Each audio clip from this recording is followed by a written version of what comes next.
Hey guys, what's going on? Alex Pro here. Today I want to talk to you guys about something that I think is super cool to learn, because when you're first learning about your chords and your triads and you want to expand, so you start learning your tetrads, and probably tetrads and triads diatonic to a certain scale.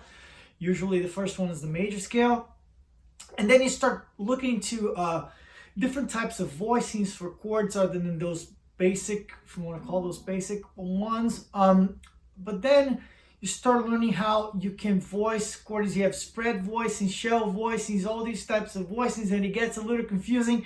I have students that get confused about that stuff. And then how you can imply a chord by only just playing, even if there's two notes at the same time, you don't have to play the full chord. And that's the point that I want to get to today. I want to talk about rootless chords, because you don't have to play every single note from a chord to actually play the chord. You can imply a chord with less than that. And one thing that I find that helps to on the search for these interesting types of voicings is taking it from a place that's a comfortable place for you. Here's what I mean by that. So let's assume that you know your major triads and inversions across the neck really well, right? So if we're in the key of A, if we know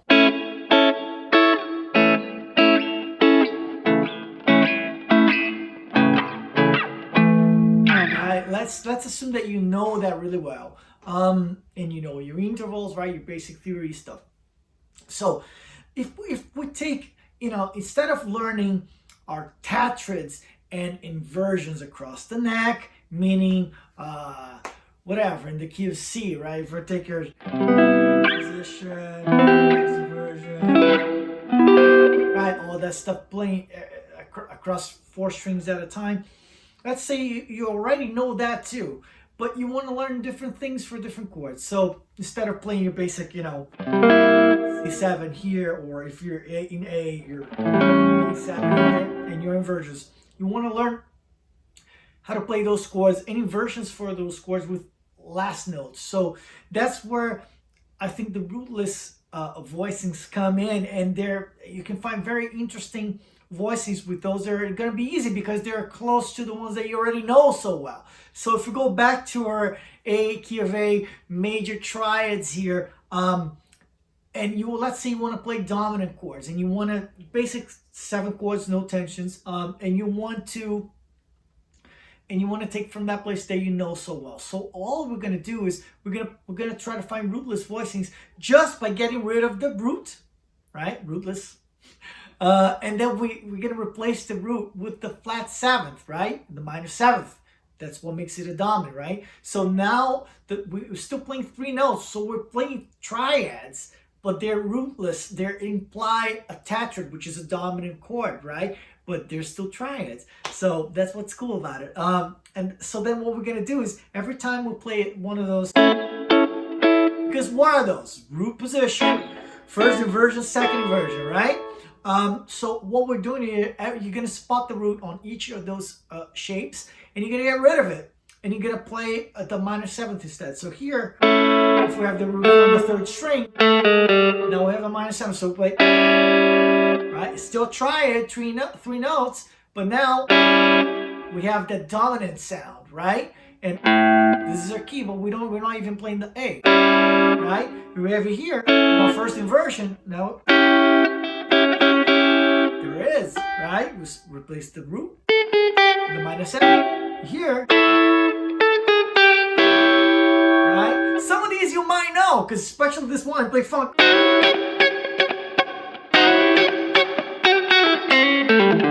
Right, whatever. So you've heard some of these before, and maybe you even play them, but you're not really sure what they are. So it's just, rootless voicings. So if we go now to the next set of strings, 4th, 3rd, and 2nd. So we start with the 2nd inversion. Now we're going to get rid of this root, and play the minor 7. So we just play this chunk. Okay, usually when you're first learning guitar and you play your major triads, start playing the open string 7th chords, you play that for an A7, right? But you play a bunch of other strings, right? You play the A here on the 5th string. Now we're not. We're just playing this chunk from the second inversion of A, then make it a rootless with the 7th, right? The dominant. So here,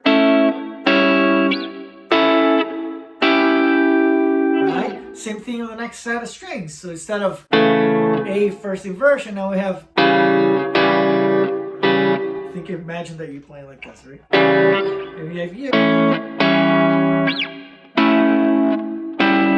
right? Some of these might be a little weird, like some. I don't use all of them. Like this, I kind of cool. Think is cool, right? I like that one. This just sounds good to me. And then here, instead of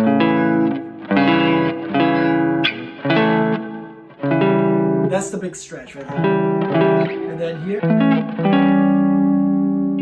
right? So it's super cool. And like one thing that you can do to start getting these in your brain a little bit more, you're just playing some notes around it, right? So if you feel like this one.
Then here, that's the one we talked about right there.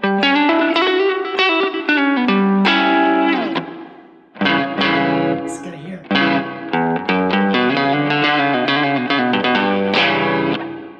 And then here.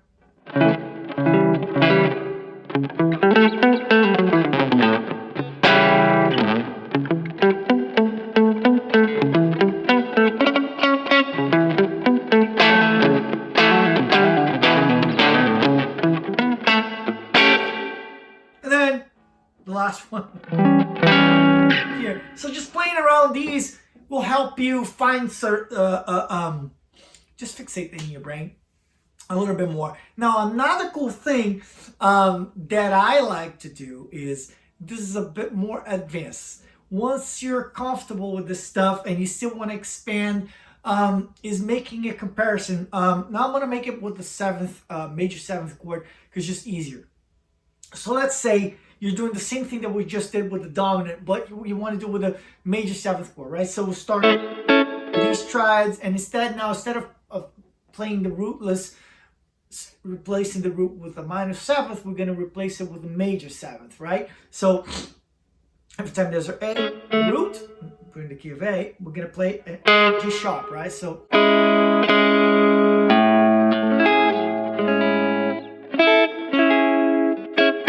we're still playing triads, but we're applying the tetrad, right? The major 7th chord, right? And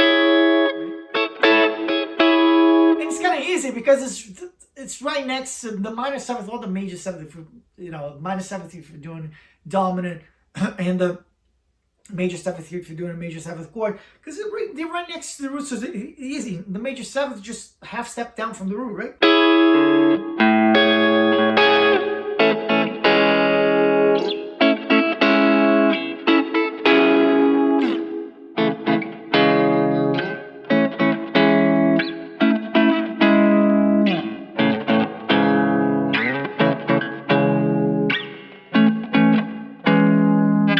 Right there, and then you'll find the voices, of course, that you like the best, and you might not use every single one that you find. again, it's exploring, right? And then you find stuff, and again, playing phrases around it.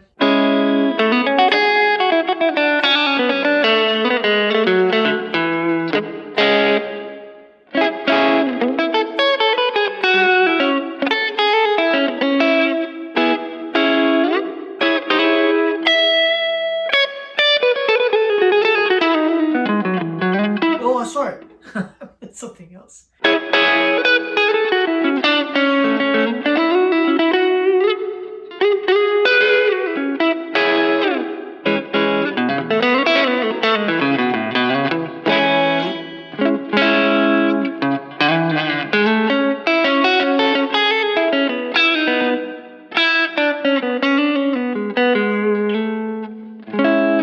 And so forth, right? Now, here's the more advanced thing that I want to get to. Just like you do with scales, the relative minor to major kind of a thing, just to put it into perspective, when you're thinking A major pentatonic, right?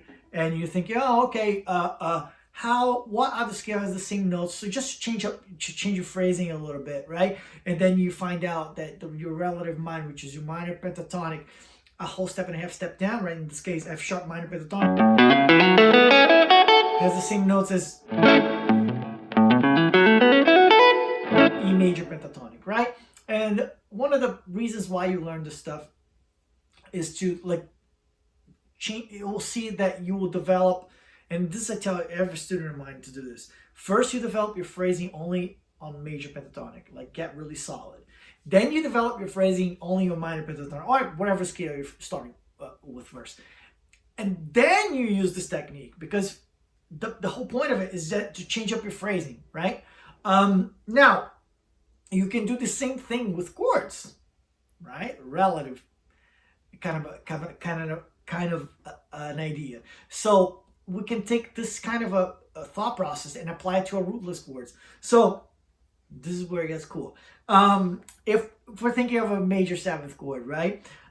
You will see, so that our notes here from, we start from an A, just take this shape here for instance. So first inversion of the A major, right? And then we got rid of the root, right? And we replace it with the major seventh, right? So that's a rootless, I'm playing the A just so you hear the key, right? But this is a rootless A major seventh chord, right? What we have here is major third, and we have the perfect fifth, and we have the major seventh, right? No root. Now, the same notes in this rootless major seventh chords you can find on the C sharp minor triad. How cool is that, right? So it's the same notes. If you think C sharp minor, you would have C sharp root, E minor third, and G sharp perfect fifth, right? So if you go back to your basic triads and inversions around the neck, and you know your minor triads and inversions really solid, when you're playing this kind of a thinking of a rootless A major seventh, you can also replace that with the relative minor, which in this case will be C sharp minor. So like you can think of it as like like if you go two whole steps higher, right? C to A to B, B to C sharp, right? Or the third degree, right? Minor has the same. So the third in the key of A, diatonic chord, right? If you think that of that your third degree triad is the same as your rootless first degree major seventh, right? So if I still want to imply a major seventh, I can think of my C sharp minor triads and inversions. So if you're thinking like that, like an easy one, let's see C sharp here, right? And I want to think of the triads not on the horizontal, but just on the vertical, just to change it up a bit. So, right? I'm assuming you guys know all this stuff. So if I just play an A note here, I want to play C sharp, thinking C sharp minor, but knowing I'm implying A major 7th note rootless.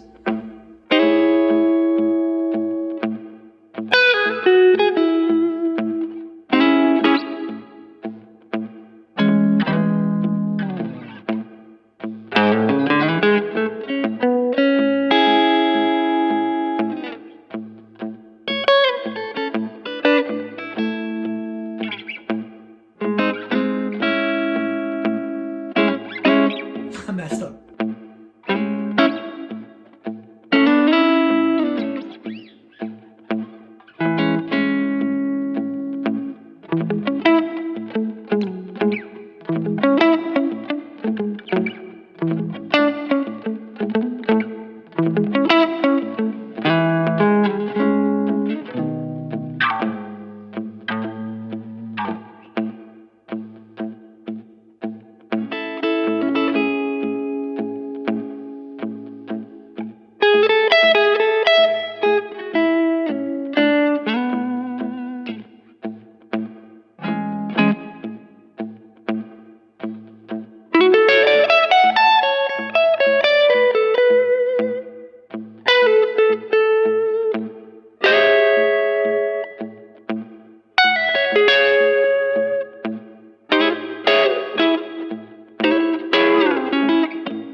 Messed up a bit, but it doesn't matter, right? So what you're trying to see is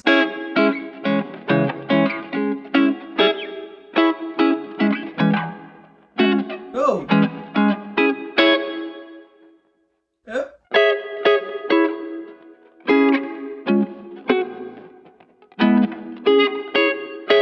Right? Messed up this one. There you go. Don't use that one that much up here.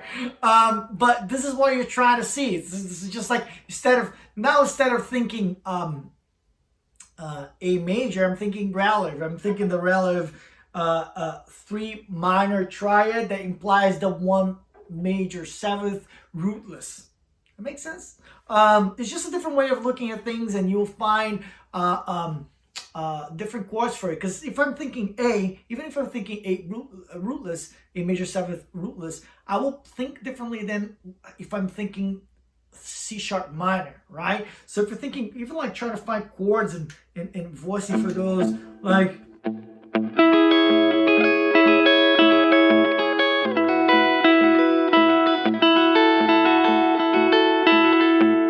so then I'm thinking I'm playing that because I'm thinking C sharp minor. I'm thinking right. That's like a descending line on a minor. Or, right, and I'm only thinking that because I'm thinking C sharp minor. If I was thinking A major 7th rootless, I would not have thought of that kind of playing. Right, I would have thought of something different. So both are valid.